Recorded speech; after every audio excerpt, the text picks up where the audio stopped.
So counsel number four. Counsel number four is this. Never focus on keeping people happy.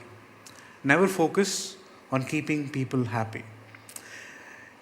When you're a child, everyone is just fascinated because the way you talk, the way you do things, people around you just love to watch you.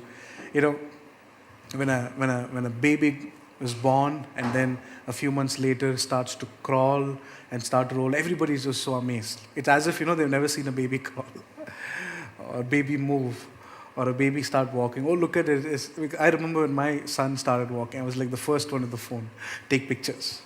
So it's not like, walking is one of the greatest things or something that I've never seen. It's just that it's fascinating. So when you're a child, you can keep people around you very happy.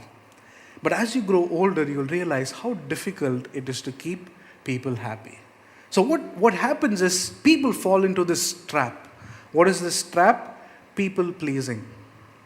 Just keeping everyone happy around you. But you must understand it's almost impossible to do that.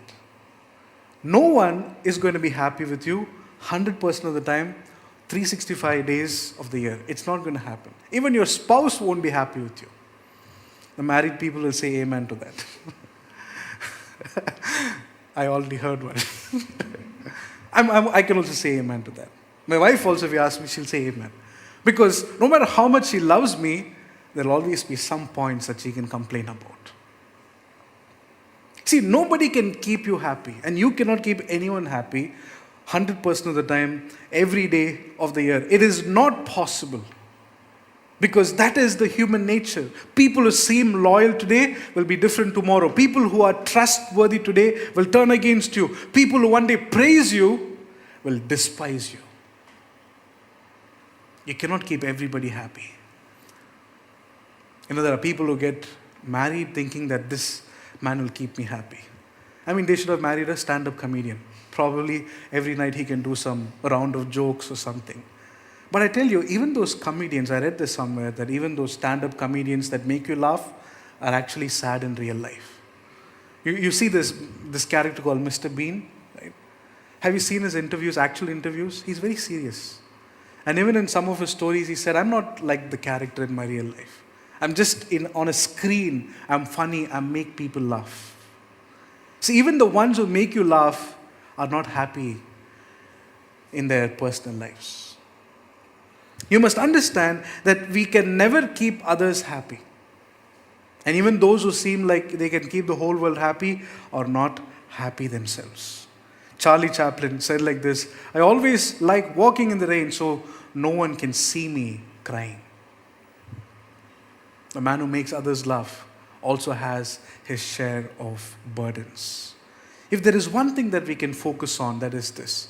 That is God and His kingdom. If your focus is going to be other people's happiness, if your focus is going to be just to make other people laugh, you're going to be very disappointed. Because today they'll laugh at your joke, tomorrow they'll say, hey, stop it, I'm tired of your jokes. People change over time. But if we can set our focus on one thing, that is God and His kingdom, everything else becomes secondary.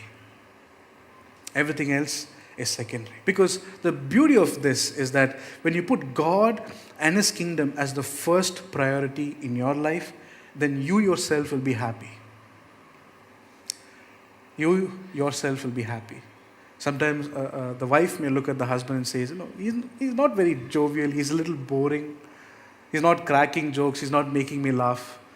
The husband might be wondering to himself, even I don't laugh myself. What do I tell you? See, there are so many reasons to complain and be worried about life. And instead of focusing on others' happiness or how can I be happy, this is what you must do. I want to focus on God. Because when you focus on Him, you begin to rejoice. That is what, we sang this song, Rejoice in the Lord always. And I say again, rejoice. Comes from Philippians chapter 4, verse 4. Rejoice in the Lord, and I say again, rejoice. But you look at Paul's situation. Was there anything worthy of rejoicing? No. He was under house arrest. He cannot go out and do ministry. This man who was ministering all these years is now under bondage. He cannot go out. He cannot do anything freely. He's in a difficult situation, but what does he say?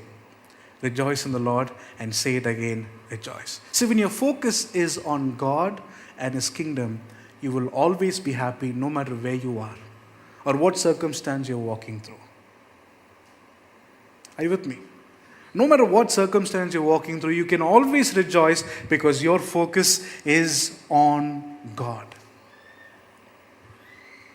And when your focus is on God, you will be happy.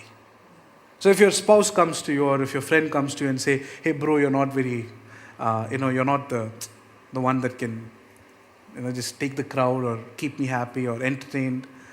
Or if your spouse tells you that you don't keep me happy, it actually means they themselves don't know how to be happy. They don't know how to be joyful. So they expect someone to cheer them up all the time. So if your spouse tells you that you don't keep me happy, remind them or give them this very simple advice. That is, grow up. What is it? Grow up. Because the real part of life or the maturity comes when you realize that I myself cannot be happy. If I can do one thing, focus on God. And by focusing on God, I can rejoice in Him every day. And that keeps me happy. It's a cycle.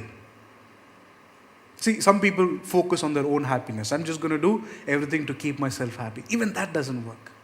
You focus on God, He in turn makes your heart jump with gladness, with joy. He is the one who can make you rejoice. You can find joy only in God.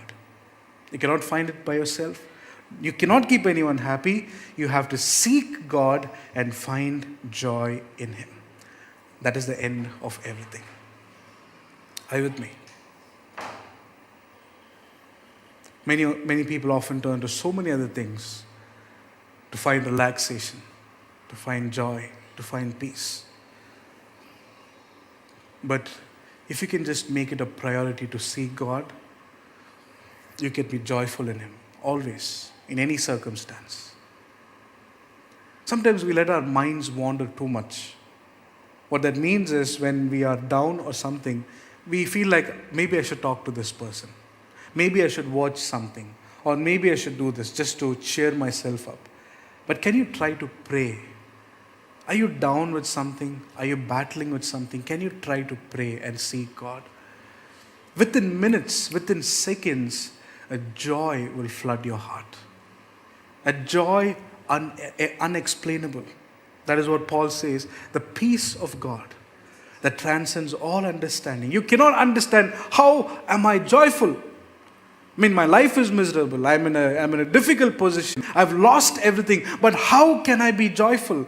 You can still be if your focus is on God. And that's why Paul says that peace that transcends all understanding.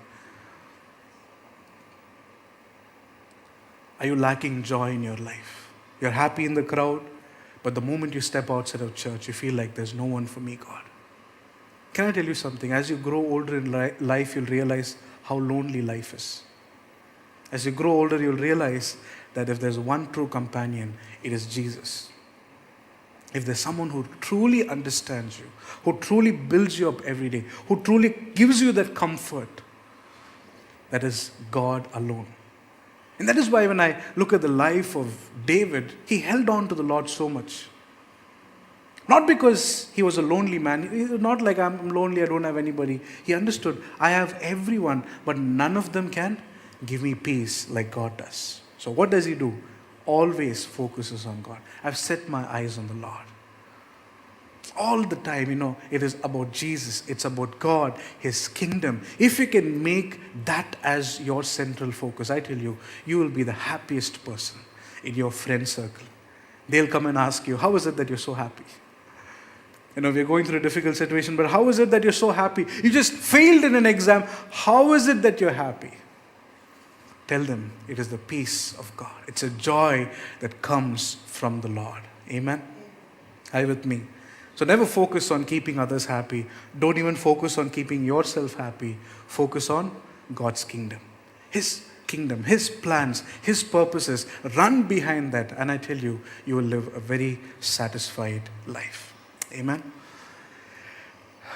There was a very famous composer called Johann Sebastian Bach. He said like this, This man wrote a lot of music that we sing even to this day. The aim and the final end of all music should be none other than the glory of God and the refreshment of the soul. There's a song that he wrote called Joyfully, Joyfully We Adore Thee, God of glory and of love. Hearts unfold like flowers before Thee. Just beautiful lyrics, and some of his music are just brilliant. It's played and sung even to this day. And he says the aim and final end of all music is glory of God. You should remind yourself, I'm going to that place to work, it is for the glory of God. I'm going to design something today for the glory of God. I'm going to go to the bank and work. I'm going to study today for the glory of God.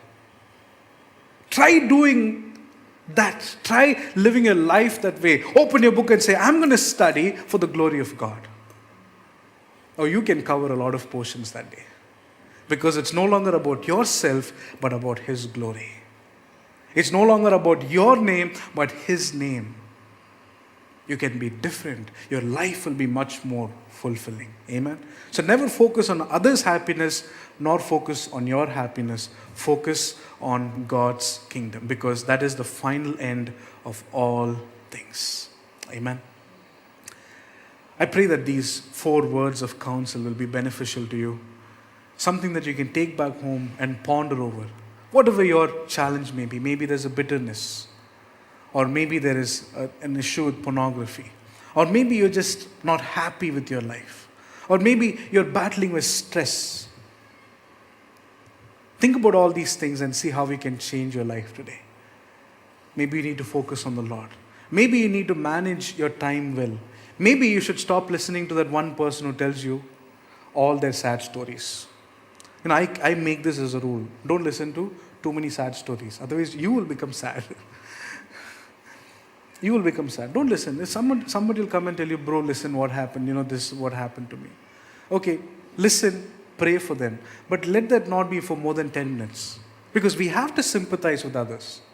We're not to reject them. We should listen to them and pray for them. But we should not call them up and say, tell me what else happened. Or tell me, did they do this to you? How can they do this? Don't get invested in others' troubles. It will cause you trouble. Rather, if someone comes to you with a problem, listen to all that and say, I'm going to pray for you, that God will help you overcome, that God will help you fix the situation. Just pray for them and leave it there. Yes, don't let bitterness take you over, otherwise it will destroy you. Learn to manage your stress. Overcome pornography if that is your issue today. And finally, do not focus on keeping people happy, nor keeping yourself happy. Focus on God's kingdom, and that will keep you happy forever.